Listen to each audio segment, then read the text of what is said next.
back at your preliminary task, what do you feel you have learned in the progression from it to your main task? Firstly, we're going to talk about the things we didn't do very well. When it comes to costumes, we had different clothes on in different shots as we filmed over 2 days, which meant it didn't flow very well. This was probably due to bad planning and the fact that we didn't do a very good storyboard. Also, we kept laughing, which wasn't very professional.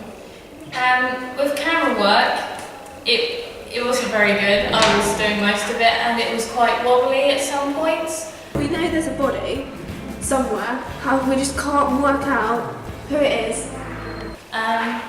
And then framing, and a lot of stuff we realised there shouldn't have been things there that there were, like writing on the whiteboard and the tripod case. The door scene, but you weren't there. Yeah, I was meant to be in the door scene, which we'll probably play now. Thank you.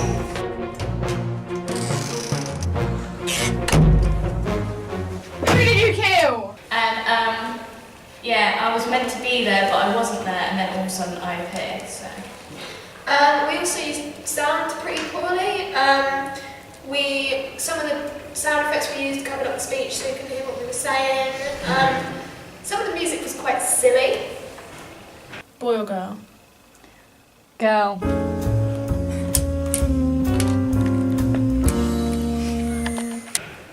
And the end credits was quite cheerful and didn't fit the atmosphere at all. It was like this.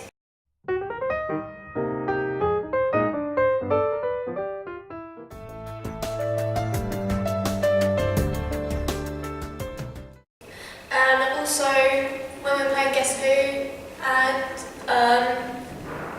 and talking about the death, it kind of just dragged on a bit, like there wasn't much action. It just kind of was just us talking and getting on with life.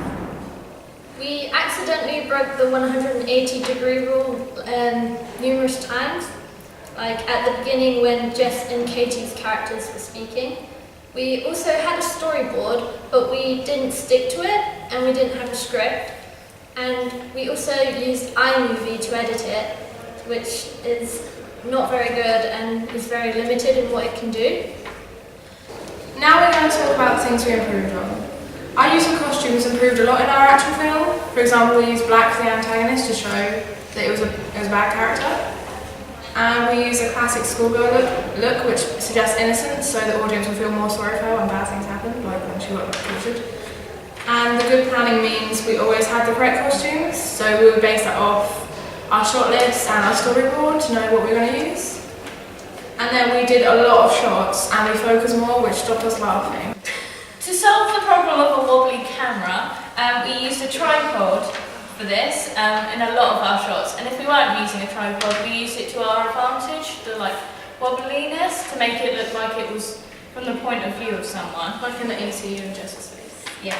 And we also, after we filmed all the shots, we looked over them all, made sure they're all okay, and if they weren't, we refilmed. Like the window shot, we refilmed quite a lot of times. Yeah, so I think that was...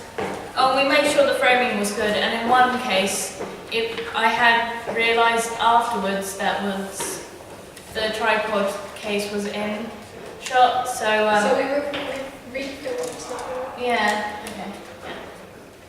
We also carefully researched and chose our music to make sure that it was appropriate, it fit the genre, and it had all the conventions that it needed to have, like a beat and some small high-pitched noises to just to make it a bit intense and creepy.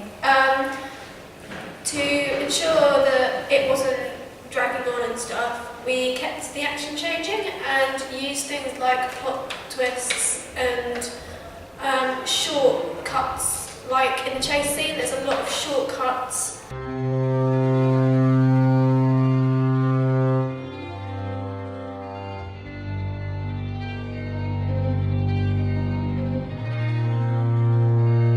And especially in where I'm hiding in the tree, there's a lot of cuts to my face in a way and from point of view shots.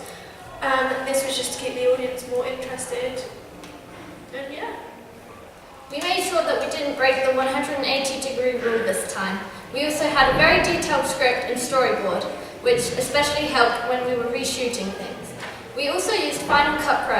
We've never used it before, but it was a much better program than iMovie. Option. Yeah, Oh, we we could do on the roll phone. and we also at the window scene, the colours didn't quite match up when we cut to another shot, and so we actually were able to use like a colour corrector for that, which was on Final Cut Pro but wasn't on iMovie.